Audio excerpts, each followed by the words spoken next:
Guys movie में आप लोग देखेंगे कि एक आदमी कार को चुराने की कोशिश करता है, लेकिन किसी कारण वो उसी कार के अंदर लॉक हो जाता है। लास्ट में इसका रीजन आपको बिल्कुल चौंका देगा। सो मूवी के स्टार्टिंग में हम एक हाई सिक्योरिटी वाले एरिया को देखते हैं। अब इसी दौरान यहाँ से एक सीरो नाम का आदमी गुजर रहा होता है। तभी वो आसपास किसी को न देखकर इस मौके का फायदा उठाते हुए वो पास में खड़ी एक गाड़ी 4x4 के गेट को आसानी से खोलकर उसके अंदर चला जाता है। सीरो एक्चुअली एक चोर है और वो इस कार में भी चोरी करने के लिए ही आया है। वो इस कार को तो नहीं चुराता है, मगर इस कार के साउंड सिस्टम और डैशबोर्ड में रखी हुई चीजों को ले लेता है। अब यहाँ पर वो मस्ती करते हुए साथ में पीछे वाली सीट पर टॉयलेट भी कर देता है। अब सारा काम खत्म हो जाने के बाद भी जब वो इस कार से निकलने के लिए डोर खोलने की कोशिश करता है तो डोर नहीं खुलता है। वो दूसरे डोर को खोलने का ट्राई करता है, मगर सारे डोर ही लॉक्ड होते हैं। सीरो अब ट्रिगर हो जाता है, जिसके बाद में वो इस कार के शीशों को तोड़ने की कोशिश करने लगता है, मगर उसके शीशों पर पैर से इतना तेजी से मारने के बावजूद भी शीशे नहीं टूटते हैं। और टूटे भी कैसे, ये सारे ग्लास फुली बुलेट प्रूफ होते हैं। अब इसके बाद में सीरो डोर के प्लास्टिक वाले पार्ट को तोड़ के उसके अंदर हाथ डाल के खोलने का ट्राई करता है, मगर इसी चक्कर में उसके हाथ में चोट लग जाती है। अब जब उसके पास में कोई चारा नहीं बचता है तो वो अपने बैग से गन निकालता है और आगे की विंड शील्ड पर चलाता है। लेकिन जैसा कि मैंने बताया कि सारे शीशे बुलेट प्रूफ हैं, इसीलिए गोली चलाने के बाद में बुलेट रिफ्लेक्ट होकर उसी के ही पैर में लग जाती है, जिससे यहाँ पर सीरो की मुसीबत अब और भी बढ़ जाती है। खून को रोकने के लिए वो अपने घाव पर टी शर्ट लपेटता है। अब तभी बाहर एक औरत आती है जो इस कार के शीशे से अपनी लिपस्टिक को ठीक करती है। इससे ये पता चलता है कि कार के सभी शीशे पोलराइज्ड हैं, यानी कि बाहर से अंदर कुछ भी दिखाई नहीं देगा। और इसके बाद में वो औरत यहाँ से चली जाती है। सीरो अब अपने फोन से अपने वाइफ को कॉल करने की कोशिश करता है, लेकिन उसके फोन में बैटरी खत्म हो चुकी थी, जिससे फोन ऑफ हो जाता है। सीरो अब यहाँ पर बेहद ही बुरी तरीके से फंस चुका है। उसके पास में यहाँ पर कुछ खाने के लिए भी नहीं है और पीने के लिए उसके पास में बस थोड़ी सी पेप्सी होती है। खैर अब ये रात तो किसी तरह सीरो निकाल लेता है और अगले दिन जब सीरो जागता है तो उसने जो रेडियो चुराया था उसको कार में वो वापस लगाता है और कार में म्यूजिक बजाकर कुछ रिलैक्स करने की कोशिश करता है। वो साथ में फिर से डोर तोड़ने की कोशिश करता है, लेकिन इसी दौरान उस कार में अब कॉल आती है। सीरो कॉल को उठाता है, जिसके बाद में वो आदमी बताता है कि मेरा नाम डॉक्टर एंड्रिक फेरारी है, मैं इस एसयूवी का मालिक हूँ। मेरी 28 बार कार चोरी हो चुकी है और इसको मिला के अब 29 हो जाएंगी। मगर सीरो सिर्फ एक ही वर्ड कहता है कि मुझे यहाँ से बाहर निकालो। अब एंड्रिक इस कार की कुछ खूबियाँ बताता है। वो बताता है कि ये कार पूरी तरीके से बुलेट प्रूफ है, इसके ग्लास पोलराइज्ड हैं और इसका पूरा कंट्रोल मेरे पास में है। सीरो उसे गाली देते हुए उसे यहाँ से निकालने के लिए कहता है और कहता है कि मुझे बहुत तेज प्यास लगी है, यहाँ पर बहुत ज्यादा गर्मी भी है। जिसके बाद में अब फोन कट हो जाता है और एसी चालू हो जाती है। एसी चल जाने से अब सीरो को कुछ राहत मिलती है, मगर एंड्रिक ने एसी उसके भले के लिए नहीं बल्कि उसे टॉर्चर करने के लिए चलाई थी। धीरे धीरे करके यहाँ पर ठंड बढ़ती जाती है। सीरो अपनी शर्ट दोबारा पहन लेता है। वो एसी के वेंट्स को अपने जीन्स के कपड़े से बंद करने की कोशिश करता है, मगर अब कार के अंदर बहुत ही ज्यादा ठंड बढ़ गई होती है। कुछ समय बाद में अब फिर से कॉल आता है। सीरो उससे फिर से गाली देके उसे यहाँ से निकालने को कहता है। एंड्रिक कहता है कि तुम मेरे कुछ सवाल का आंसर दो, जिसके बाद में तुम यहाँ से निकल सकते हो।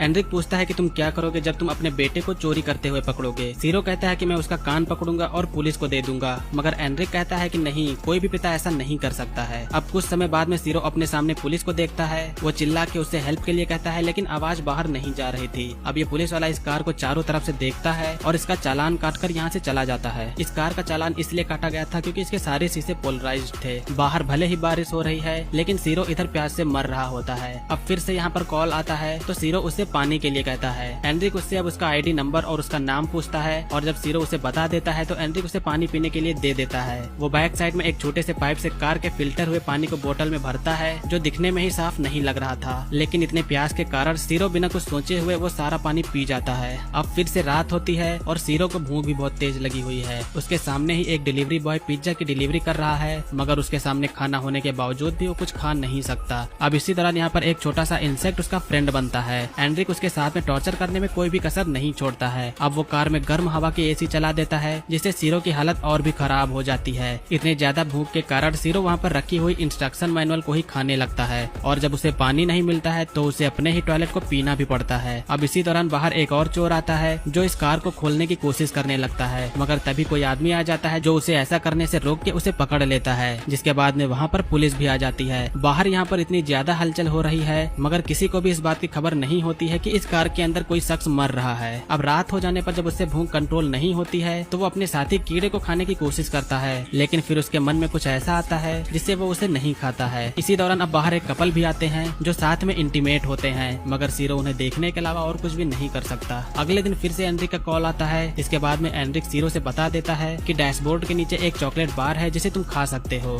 सीरो के चॉकलेट खाने के बाद में अब वो कुछ अच्छा अच्छा महसूस करता है। सीरो अपने मोबाइल की बैटरी को निकालकर बाहर धूप में रख देता है और बाहर सभी लोगों के रूटीन को देखने लगता है। काफी बार कोशिश करने के बाद में सीरो आखिरकार दरवाजे में छोटा सा छेद कर देता है, मगर ये छेद इतना छोटा होता है जिससे कोई आवाज भी बाहर नहीं जा सकती। अब तभी फिर से एनरिक का कॉल आता है। वो बताता है कि मेरे पास इरीना और लियोनल की न्यूज है। इन दोनों के नाम सुनकर सीरो हैरान होता है, क्योंकि ये दोनों उसके बीवी और बच्चे थे। सीरो उससे पूछता है कि तुम उसके बारे में कैसे जानते हो, जिसके बाद में एनरिक बताता है कि मैंने तुम्हारी फैमिली से बताया है कि तुमने लॉटरी में $1,00,000 जीते, जिसे वो तुम्हें देने के बाद में यहाँ से चला गया। इसे सुनकर सीरो को बहुत ही गुस्सा आती है। अब जब फोन कट हो जाता है तो सीरो ने जो बाहर बैटरी निकाल कर रखी थी उसको फोन में डालता है। फोन में बैटरी डालने पर फोन खुल जाता है और वो जल्दी से इसके बाद में अपनी वाइफ इरीना के पास में कॉल करता है, मगर उसकी वाइफ कॉल पिक नहीं करती है, जिससे सीरो को वॉइस मेल छोड़ना पड़ता है और इसके बाद में बैटरी भी डेड हो जाती है। अब अगले सीन में हम देखते हैं कि सीरो खाली बैठकर बार बार कार के स्टार्ट बटन पर क्लिक कर रहा है, लेकिन कुछ समय बाद में कार स्टार्ट हो जाती है। कार का गियर रिवर्स में अटका हुआ था, जिसके बाद वो तेजी से कार को पीछे की ओर ले जाता है, जिससे अब यहाँ पर कार का एक्सीडेंट हो जाता है और वो कार से बाहर निकलता है। वो सीधा कार से बाहर निकलकर पास के पेट्रोल पंप पर वहाँ के कैफे में जाता है। वो यहाँ पर से पानी की बोतल उठाकर और खाने के लिए बर्गर लेकर टेबल पर जाकर खाने लगता है, लेकिन तभी वहाँ का सिक्योरिटी गार्ड आके कहता है कि इसके लिए तुम्हें पे करना होगा, मगर सीरो उसे गोली से मार देता है। लेकिन अब हमें यहाँ पर ये पता चलता है कि सीरो एक सपना देख रहा था। सीरो इस सब से अब पूरी तरीके से ऊब चुका है, इसीलिए वो इससे छुटकारा पाने के लिए सुसाइड का रास्ता चुनता है। वो गन को अपनी ओर करके ट्रिगर दबा देता है, लेकिन किस्मत से उस स्लॉट में बुलेट नहीं थी, जिसके बाद में वो गन को फेंक देता है। अब जब फिर से एनरिक का कॉल आता है तो एनरिक उसके सामने आता है, लेकिन सीरो एनरिक को उसके सामने देखने पर वो कोई भी रिएक्शन नहीं करता है, क्योंकि किसी भी रिएक्शन के लिए अब उसमें ताकत नहीं बची थी। एनरिक अब कार में आकर बैठता है और वो सीरो से कुछ बातचीत करता है। सीरो ने पहले जॉइंट लाने के लिए रिक्वेस्ट किया था, इसीलिए एनरिक जॉइंट भी लाया होता है, मगर अब जब एनरिक फोन पर किसी से बात करने लगता है तो इसी दौरान सीरो उसकी गन उठाकर उस पर चला देता है, जिसके बाद में वो गाड़ी से निकलकर रेंगते हुए यहाँ से भागने की कोशिश करता है। उसके अंदर चिल्लाने की भी पावर नहीं बची थी जिससे वो किसी से हेल्प मांग सके। वो गन चला के इशारा करने की कोशिश करता है, लेकिन एनरिक को गोली छू के निकल गई थी, जिसके बाद वो सीरो को पकड़ के फिर से कार के अंदर ले जाने लगता है। लेकिन इसी दौरान दूसरी तरफ से एक पुलिस यहाँ पर पेट्रोल करते हुए आती है, जिसके बाद में उन्हें देखकर एनरिक को गन नीचे रखकर उसे छोड़ने को कहती है। एनरिक उससे कहता है कि ये हमारे आपस का मामला है। अब देखते ही देखते यहाँ पर काफी सारी पुलिस आ जाती है, कई सारे रिपोर्टर्स और ढेर सारे लोग भी यहाँ पर इकट्ठा हो जाते हैं। अब यहाँ पर काफी बड़ी प्रॉब्लम खड़ी हो चुकी है, क्योंकि एनरिक का जो प्लान था वो फेल हो चुका है, जिसके कारण एनरिक के ऊपर अब खून सवार हो जाता है और इसीलिए एनरिक के साथ में निगोशिएशन करने के लिए यहाँ पर अमेडियो नाम के एक पुलिस ऑफिसर को बुलाया जाता है, जो हाल ही में रिटायर हुआ था।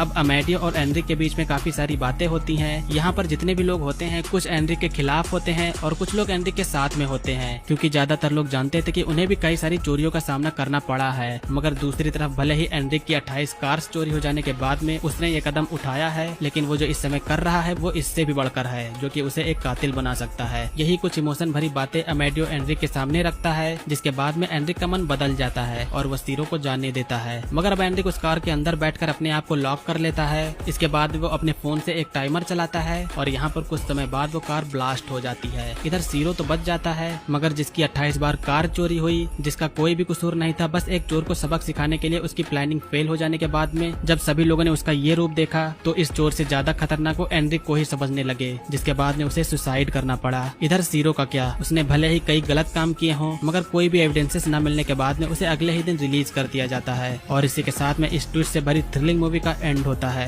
सो गाइस, आप लोग जरूर कमेंट करके बताइएगा कि आप लोग को इस मूवी का एक्सप्लेनेशन कैसा लगा, और हाँ, लाइक तो जरूर ही करिएगा। मूवी का नेम है 4x4। ये एक स्पेनिश मूवी है। उम्मीद है कि ये एक्सप्लेनेशन आप लोगों ने एंजॉय किया होगा। आज की वीडियो के लिए इतना ही, मिलेंगे अगली वीडियो में, तब तक के लिए बाय। जय हिंद, वंदे मातरम।